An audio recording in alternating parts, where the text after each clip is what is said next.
Mau whamara to koe ngai whainga maari ko tō pe mau mau. Ke mau whakao ngoi e le o whai whamoi o e awhiona i e toi tapu. Mau whamara to whainga maari o e hawhi hou o koe ni a e kāinga loto i tapu. Mau kore ke arofa mai ke ta tārai po uri me mau ngai ata mai. Pea ring mai mua iwi me lau maari maa ni ke mau whanonga ke ngai mea e wholofola. Pea kene whaivia ke mau tolu. Ke mau tuku lolo ke mea hao wholofola. Ka mau mo ui ai. Ia Jesus Christ ko mau wha mo ui. Amen. Ko kore ke whangai pe ngahi i tara whaarap ko tau pe, wha awhakat pe me wharen. Tai tali rei mo tolo ko tau pe, ho ek me kāinga ke proklama hawhi hou a gweni ai kāinga lotu toi tapu ko au maafu palu. Whakakota tau proklama, unak pe mo mea mai ke proklama gweni, whakataha mo e tau proklama ako toi tapu e pongpongi sāpat ko tau pe, ko e ako toi tapu ia ai lotu toi tapu. Pea gepe wharawange toka maari e tapu toa pe mo ui, mo mea mea i ngai whitu kekehe ku mo whakaunga tāmaki ai, pea whatawange ku toka maari. Pea bau kai ke toka maari, tau hawhetai peke o tua. Ko tau ngahi matawai e lelei, i e kovi, o kui ato nai pe. Ko e programa hawhi hua whuken e kāinga lotu koe ku nau tui ke lotu tohi tapu. Ko ngai kāinga lotu e tolu ku tu e taimini o whaiwhakau lo pet palu ne toa ngai kāinga lotu i tonga ko ne telefoni koe. Fit wano fit whahive hiva. Pau mo whi mawhanga whakaiki. Programa koe ofa ke masiva na elere atoe ma programa ko hiri. Programa na elere atoe hawhi hua ko osi. Manak pena mo mawhanga mahari mo mea ki ai. Programa ko ia. Ko e kāinga lotu koe kui Honolulu, tau he whakau toa pasto e tu. Varu noa valu, whaua, valu tolu, tolu whaua. Ne whetelefonia.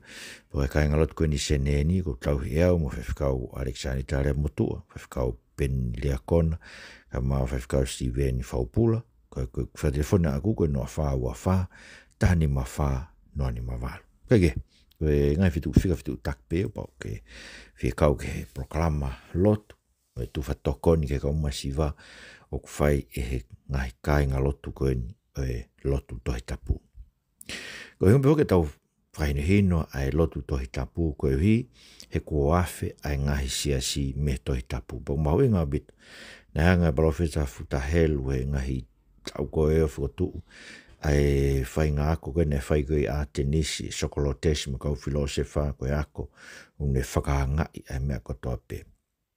Koe kohoko whakahanga e, koe whuirea wonga tamaki e ahoni. Ka koe whakaukau whoki e koe whakahanga kono sivi. Me ure e tohi tabu e raksione vai wha. Mou sivi e lau maari e koe tope o te mou tui ke. Koe whakahanga e sivi. Pero e programa koe ni ai kāinga lo tohi tapu o ku sivi i ai. Ngai mea koe tope o tui ke siasi. Pako pe siasi te tau pe. Ko he tau iloi, ko māmonga, ko so witnessi, ko moslemi, ko pahai, ko Hari Krishna, ko puta, ko katolika loma, ko awhitu. Ngai siasi unau tu e tawhako mahino, bitu beku nau alu nau tolo he ngai tuku whakaholo whakasiasi pe. Ui kai koe tohi tapu pe. Whai mana whai nuen, no mea koe nau ngai tohi e nau topo, koe mo nau kakai kau mawhai, ngai koe tui tapu, ngai koe tohi molomona, ngai koe tohi kōlani, whai mana whai nuen. Mahino bitu e awhia koe ia, koe kōsperi kehe au bitu pe. Koe awhia koe tau tokan ke, tau kamata e tau tānoa ke, koe awhia bea koe na tau tolu ulau koe kau palo tisani, kai tau nofo e tohi tapu, kai ulau koe metotisi, kai ngai lotu koe, wha metotisi, wha wesiliana, nai o mai e kau misnare, e kamata anga. Ke te tau tolu ko toape. Po whanpeke tau rea kia koe hui tau ilo wafe. Ai siasi me ngai mea e tohi tapu. Pakano uhi ngai no o mai ki tau tolu ke whae kono whakahino hino ngai mea koe e tohi tapu. Ai ngai mea ko tui ki e siasi e ahoni. Ko hiki o te tau tui pe koe koe tala mai e siasi. Ko mea laivo ke ahoni ko ngoi koe ngai mea koe tui ki e siasi o kawai pe ue siriana me ngai siasi whameto tisi. Tau tui pe ki tau tolu ke koe hiki tala mai e siasi. O koe koe tala mai e he otua i he tohi tapu. Ke au te meu talamai siasi, mo mea kou talamai koe tohi tapu, pe tui pe kakaia ke mea kou talamai e siasi. Nau tala noa ngai programai koe ki hono tari e siasi whakasotoma. pe afe ke. Poko tu pe e te pe ngai tai me mui, na tā pe ke whai mā ngai whehu ia kia i programa koe ni, ko emaili ko maf.palo@gmail.com, ke whia tohi ma whahau whehu, i pe mea ke whi whatahano. Ko mea ko whaam ke hokot kei i aho ni, koe malanga mo e whai whekau e ka kai whewhine. Ko taha ngai mea kua whea si me ngai te whto i mea koe na e whotu koe ngai mea e tohi tapu ke tau tui. Ke pau kei tu pe tohi tapu ia. Pau kei tu pe ngai si nau tauhi a ngai tu whahalo tohi tapu ka kua whe ngai sua me to tisi. Me he mea koe ni o ia kau malanga whewhine me kau whai whekau whewhine. Sai, ki mo ke hoka tō ko whaam ke hanga whakainoina te mea koe ni ke te kimotoru. Koe tuku pā koe o e lakanga whai whekau. Ai ko tānoe no ko lakanga whai whekau. Koe whi tuku pā e hongo furu. Koe ngai mea na mau whakawa ke pa koe uhinga e kulea ngai mea koe ni o kaua mea koe ni kulea kai aoni.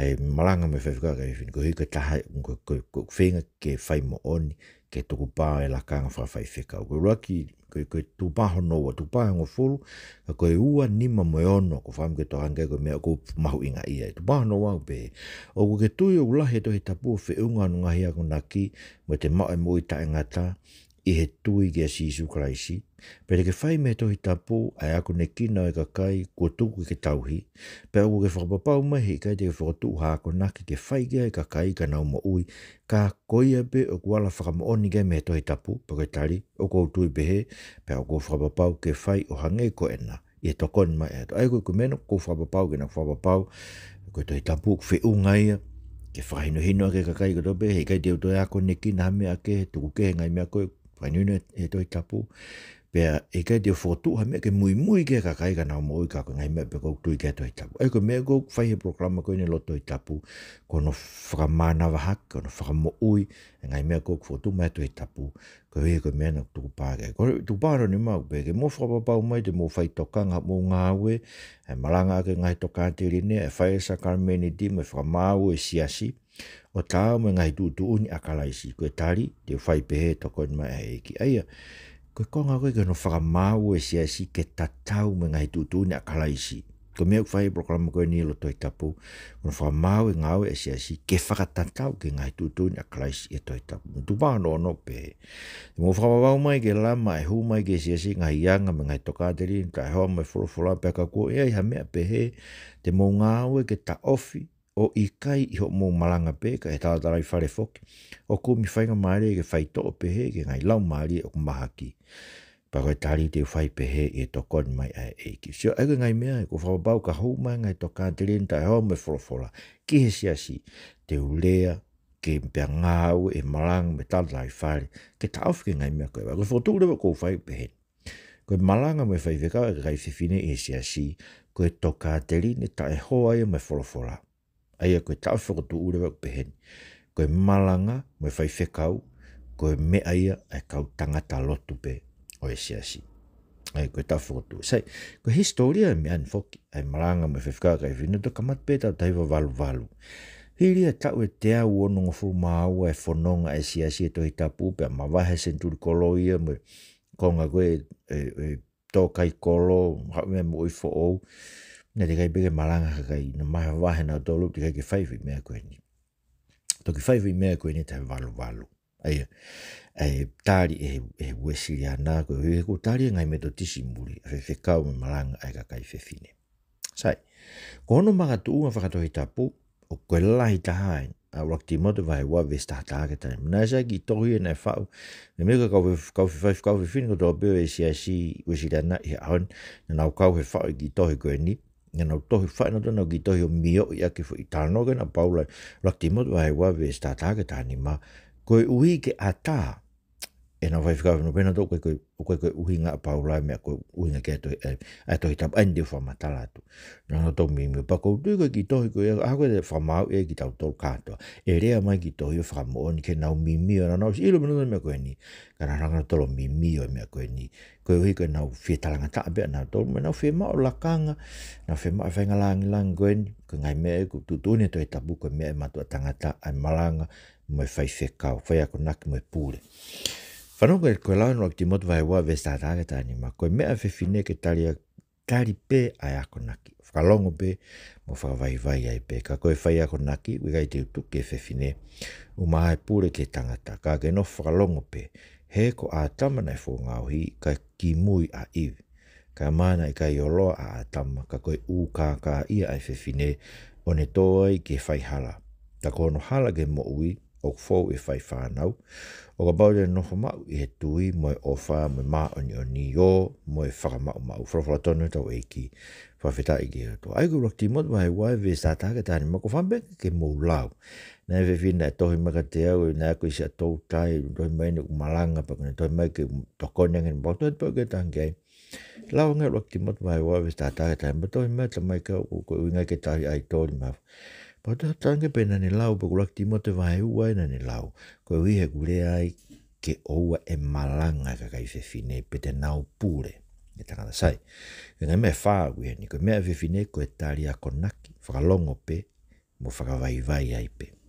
Ono wa, ukai ke tuku e whai a konaki ki he whewhine. Ai ko whai a konaki ni ko e teaching ia, mo e preaching. Ai ko mea koku hinke to I tapu ko e tāna ka paula o Timoti vai whaa. Malanga ake wholofola ai o tua. Whawhai e whainga maari, mo e kai whainga maari, a konaki, tonu, whakailo hala, waloki. Ko me ea ke whai he matua tangata mei he tohi tapu. Ko malanga ko whai a konaki a kuinga ki ai a paula. Tolu, maa ai pūre ke tangata. Ai ko pūre ke tangata, tu e whewhine, tu unga. Ai ka pai e lako whaiwhikau pūre, ngai mea pe, whaiwhikau he I haput ngā aue. U tangata u pūre ke kai tangata. U tānoka paula, ko mea uinga paula. U kai kene tuku e whewhine ke whai a konaki pe ke pūre ke tangata. Ka kene no whakalongo pe. Sai koe whakalongo pe koe ni, mahina o pe te tautuka koe ngā ke longo tai.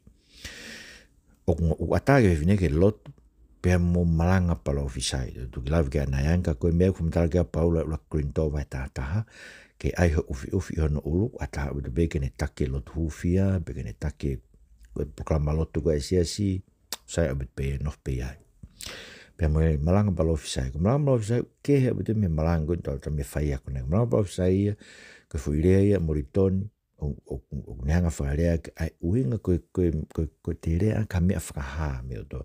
Whamatala ku whai ia rakorin tō vai tā whā, pa koe vesu ahi wā mui tolu noa, koe mea whakaha. Ai koe, nei whai e siasi ia, ai tala loto, pō lotu, tala loto. Koe i ke whakamare ka o whewhine, ka nake ke uhinga ke tau tuk katoa kua ngā kapakuka. Nei uhinga ke rea ha toko hua pe toko tolu. Ai taha pe.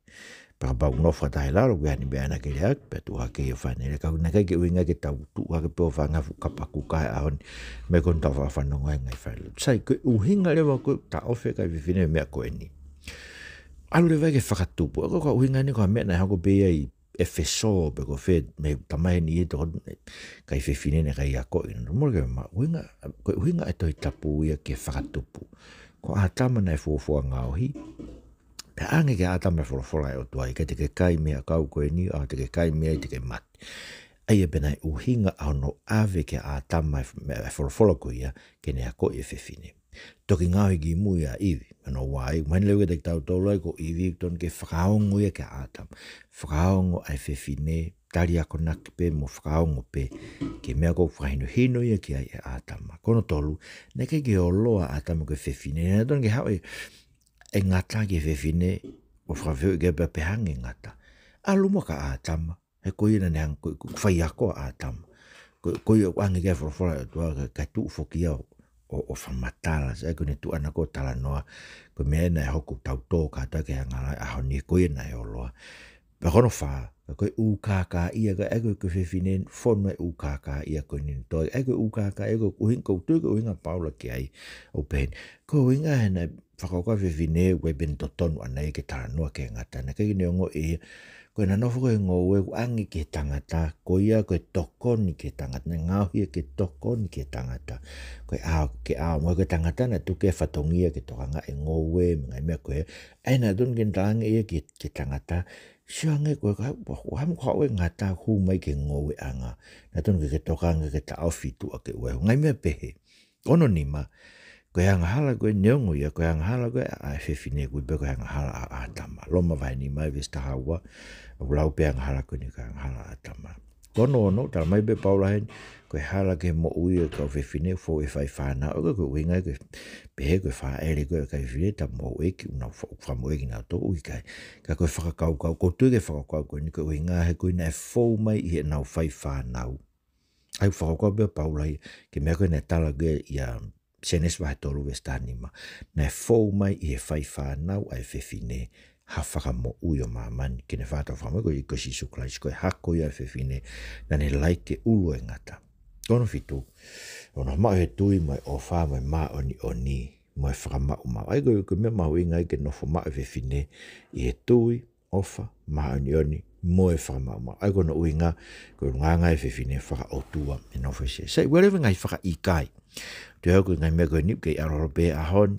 Ko luagi upehen ko lau bene ka fine Efeso na ngobe Paula ko tohi ko ni Timote na Efeso Timote pa na nga pe ko fine ko Efeso ne ke na wako ke na dol na ke na potong te malanga ngai me be ka ui kai o mai na pele ke ta do ko hinga Paula ke pe nga Paula ko hinga tat ko ni ke tu ke malanga pe fa ko nak pe pure ke tanga tai ko nga ko mutol ko na Efeso o ke ako ka fine ba ko ke na mai na to ko ke nga pe ko fa matala foki ki he fakatupu na he fotutu na fa e fakatupu pa fa mo Paula e siasio o tua ko fa mo Paula fa mo o tua e siasio o tua e hai ai fo i fa hoko ko fakatupu na fo nga he tanga pe ange for fola o tua ko i kenen hoko ko tanga pure mo fa ko naki kene ako ne kina ai ko mego nia kau tangata o ton ke kamat pe mei api o te to albe ko malanga apsias no foi api a hoko to pe lawe fola tataki ki family i he lot family fa ni no to ke fola tua ko ui ke nau ilo ai tu donia to ke fraf kina to me mate ko mena ave ko ka ata ma kono wa franga da fe ka fine ko ma fai malanga io pau ia ta fine ma fai malanga e tau ke omi hono ma fai malanga ke fraino hino ke me ko fraino to tapu ke kai fine la peke na ngao ke kai fine pe tai tus vai wai ko me ka fine ma to tua ke na wa ko kai fine ko ke iki ke na ofra na nga Spania ti of ke na fa na pe ke na wanga fa ma to ke ui ke o ngongo ko ai me akala isi ai atabe mo ya ko e ka fine e na fa na so ya ko i ko me ko ya ko i no te frasa pate ngai me be ula vai ke ata ka no nga be fine e ke feinga mai ke ha o malanga ke ne fai ngai nga ko me ni ku o maulalo nga we ko e fai lo te frasa pate mo to nga yo youth mo to nga yo ki fa na wi ap ke hanga malanga ki na to lu ke kapa mai ko ke ha pe fai ai me ta ofi to tapu si ai ko ba vin ma fai malanga o to lawa be ke lalo awa ke muy fa ngon ke me ko fai ni to tapu kono to fe ko paro fita fe fine fo ka moto anga me na lawa ke na ka mata io okay ata be ke fa fine ye ke palo fisai ko me utano ka paro la Korinto vai ta fa ves wai va ke tol noa ko tu ko esiasi ai ka pau fia ka paro fita ele ha to ko o pe to le ta ka no foi to nga sivi ai go ngo i pe ka paro fita ko fo ka fo ko ke na ma na to ma fai ka paro fita fo ka moto ai ko pau ke sivi na urea na to ai go hange go a on ka no mai o tala he lau maari e ngai mea. Ton ke sivi ak peia, ai mea lau maari maa nyoni koen kua tuku e toi tapu. Ka wea mea unau tala mai nau toi koe ki kau, koe ki motu au takai holoi mo ene mea koe mea senturi koloi marpa koe mea hai. Kwa holo mo eba kone tala e ia. Koe o tala he lau maari ungo fua pe malanga kai fini. Koe loi ia. Mai no tau tolu koe mea koe whepakia mo mea koe ni e toi tapu. Koe kau profita e ua pe tolu rea, ka koe mea mea whakaha, ai koe nau ia leo whaparofisai, koe rea ngai mea whakaha, nai kau parofita whakafo ou, ne kau akapusi, kau ai kau ngai ofifine whaa koe o Filipe, e tohi ngāwe, na nau hoa kau parofita, ka kona whatongia nei kehe o bitpeia me whai ako naki koe tano ka paro, koe nau rea na tōne au na ufi na ulo kau whiwhine, koe rea he kai, be kau tala loto pe au ia sia e mea kua ke au sia, ngai mea pehe, ka koe ki ngofo e malanga ke kau whiwhine. Ka kupau ke ai ufi na uluang ke tā nola Korinto vai tātaha, whiwhine ko tō pe o kulotu, pe rea whakaparo ofisai, o i kai ufi hono ulu, o kunehanga o to e langi ono ula ko nga ka Christ ko ulu e fefine mo tangata e se si ko Christ pe ko langi e Christ e ai e fefine ai ufi ono ulu ne ka lo ka ke ilo be na ma me fe ka ho kula ko ke tu e to itapu ka ko se ke fa holo e ko fefine mo to fin mato a wish ya na me ka ho kula ko ke ilo be ko me fe ka mo ko ke mo ai ka pe mo ka ho kula ufi ko mo ulu e time lo tu ko me to me to itapu kono fa ko franga ne da ko frai kai ne ta ke ta ko na kuni pe kono fra hawa ko ai ne to ton a fa fine ai ta afina to me maranga i kai kono ai no kai fine ke na ma ai tu nga ko na winga no fra tup ki na to ka matanga ke na tala ngo fua ke fo tu ko fra tup na fo nga ha atam anga fo e to pe nga fine ki mo ma ai tangata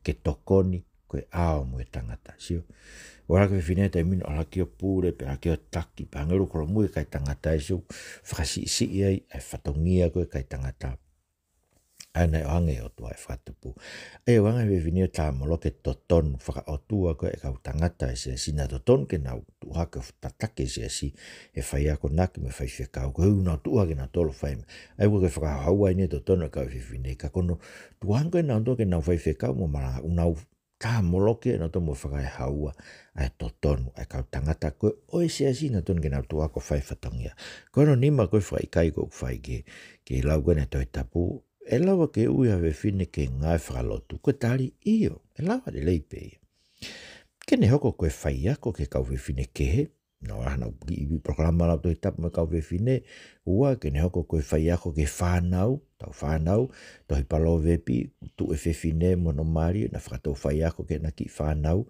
pe kai ngata e labe ke ne pou mo tokon ki ka tangata whai whekau, pāki pe koe na ngāu he ofisi, ai ke maa ngai mea kou whai ake ngā, koe koe mea kou, koe mea mau lalo e ke whai ha whawhine ngai mea pehe. Kono ono, o kuhuia ni ke uhinga ni ke tapu e toi rea a whine si i kai.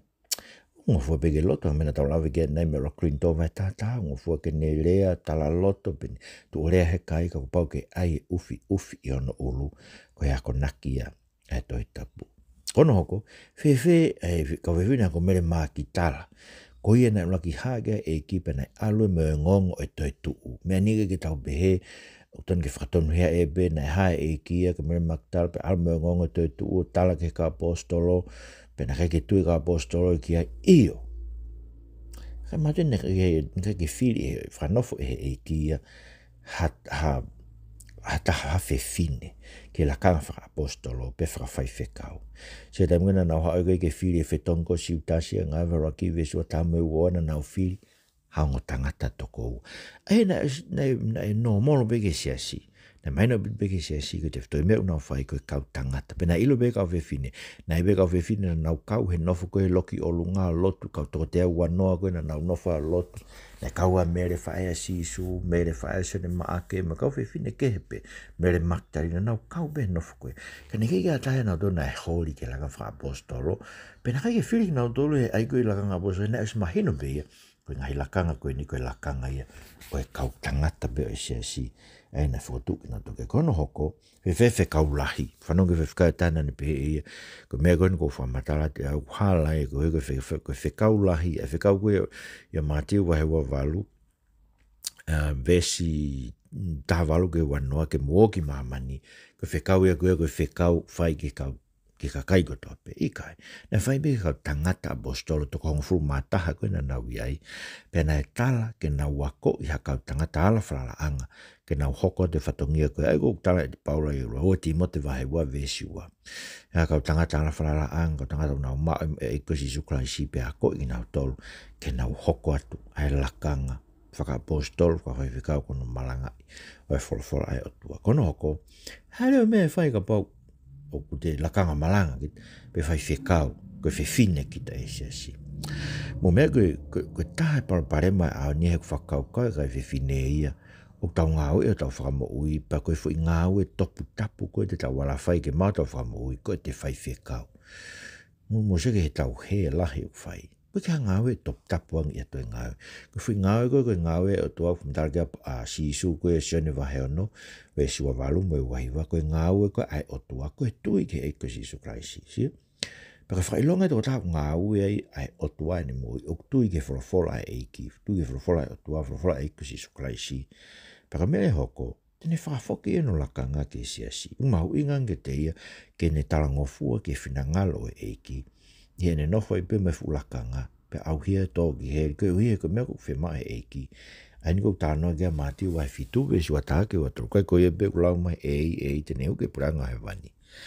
Ka koe une whai whinangala ki ta mai ki he wani, e koe toko lahi tena urea mai a koe pe kai ko hua whana mau palofi sai ai, pe ko hua whana mau kapuste e volo ai, pe ko hua whana mau whia ngai mana lahi, pe te toki vete ke te kinau tō kulo tō pe, teki te ui e au ki mau tō, alu mea te au e kau mau lao, musike mea, koe kau mau lao.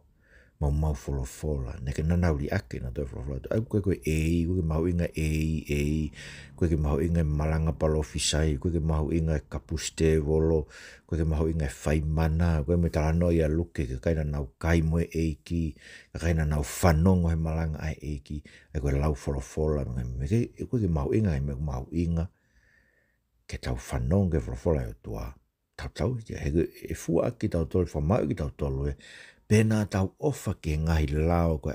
Koe se ke himi ono no ua koe wisi anau peho mai ai a Fiona, peo mo ui ai. Fonu ofa hoku loto, ho uwhekau ke wha. Eku ho mai e ke ono lau mare mai no ni toi tapu. Oku ho mai ke te tau tolu. Whakafonu ofa ke tau ofa ke otua. Tau ofa ke eku si sukrasi o tauhi ene ngai whekau. Koe whakao si de, koe mea ni hongo fulu na koe hongo fulu. O whakawhie poto koe tala koe ni, pe koe mna koe mea whakafo i tui bea koe whanong koe tae ngai whakanga, lau e kakai, o whie poto ma whapalu e tala mai o mea koe ia. O tala he ni ihia, o koe tui whakafo i tui pēnei a au. Ika koe tui whakafo i tui a aku, koe mea ne toi tapu, ana o lai te rokti mote vai ua, ve stataha ke tahani maa. Na tau ka mata aki, koe whakaamuke ke ilo koe mea, koe uhinga e mea koe ni, koe potwholofola te fito, koe mea whiwhine, koe tari bea konaki, whalongo pe, whakawai ai pe, ka koe whai a konaki. O koe kai ke utuk ke whiwhine, uma a ai pūre ke tangata, ka ke no whakalongo pe he ko a tamana e fuangauhi. Ki mui a iwi, umana i kai holoa a tam, ka koe ukaka ia e whiwhine, o ne toa i ke whai hala. Ai, ke suki ai, whai a konaki, o ke tu ke whiwhine, uma a ai pūre ke tangata. Koe ongo mea loa, koe uma o loa i he mawhai e whiwhine koe, he ne humai o whai whekau pe malanga i he siasi. Ai, koe mea bene a aku, koe mea whafo i tui, koe whakawhie poto aku aki motoro. He tala heka mea ni me haku, na unofpea whakaukau i haku poto pe oku whakaeau, pe morga mama. Ka pau te ke ilo rakti motu vai wa vestata ke tani ma. Pake fie koe nuku ke ilo, pake whanongu ke, pake alu whakafoko malanga. Whanongu pea kutstolasi kau whiwhini, na whanongu ngai proklama na osiki ki moat pe YouTube people. Na senu tuna whakafoke na malanga. Ki whai whekau, ita whai whekau e nao tō, kom nao whewhe be nao tō nao pehe. O saing ke nao mui, ke whora ai o tua. Kua ngai ka lauka si isu, minula si isu ka luke vai tātā ve sua walu, na pehange whewhi nei a ka si isu.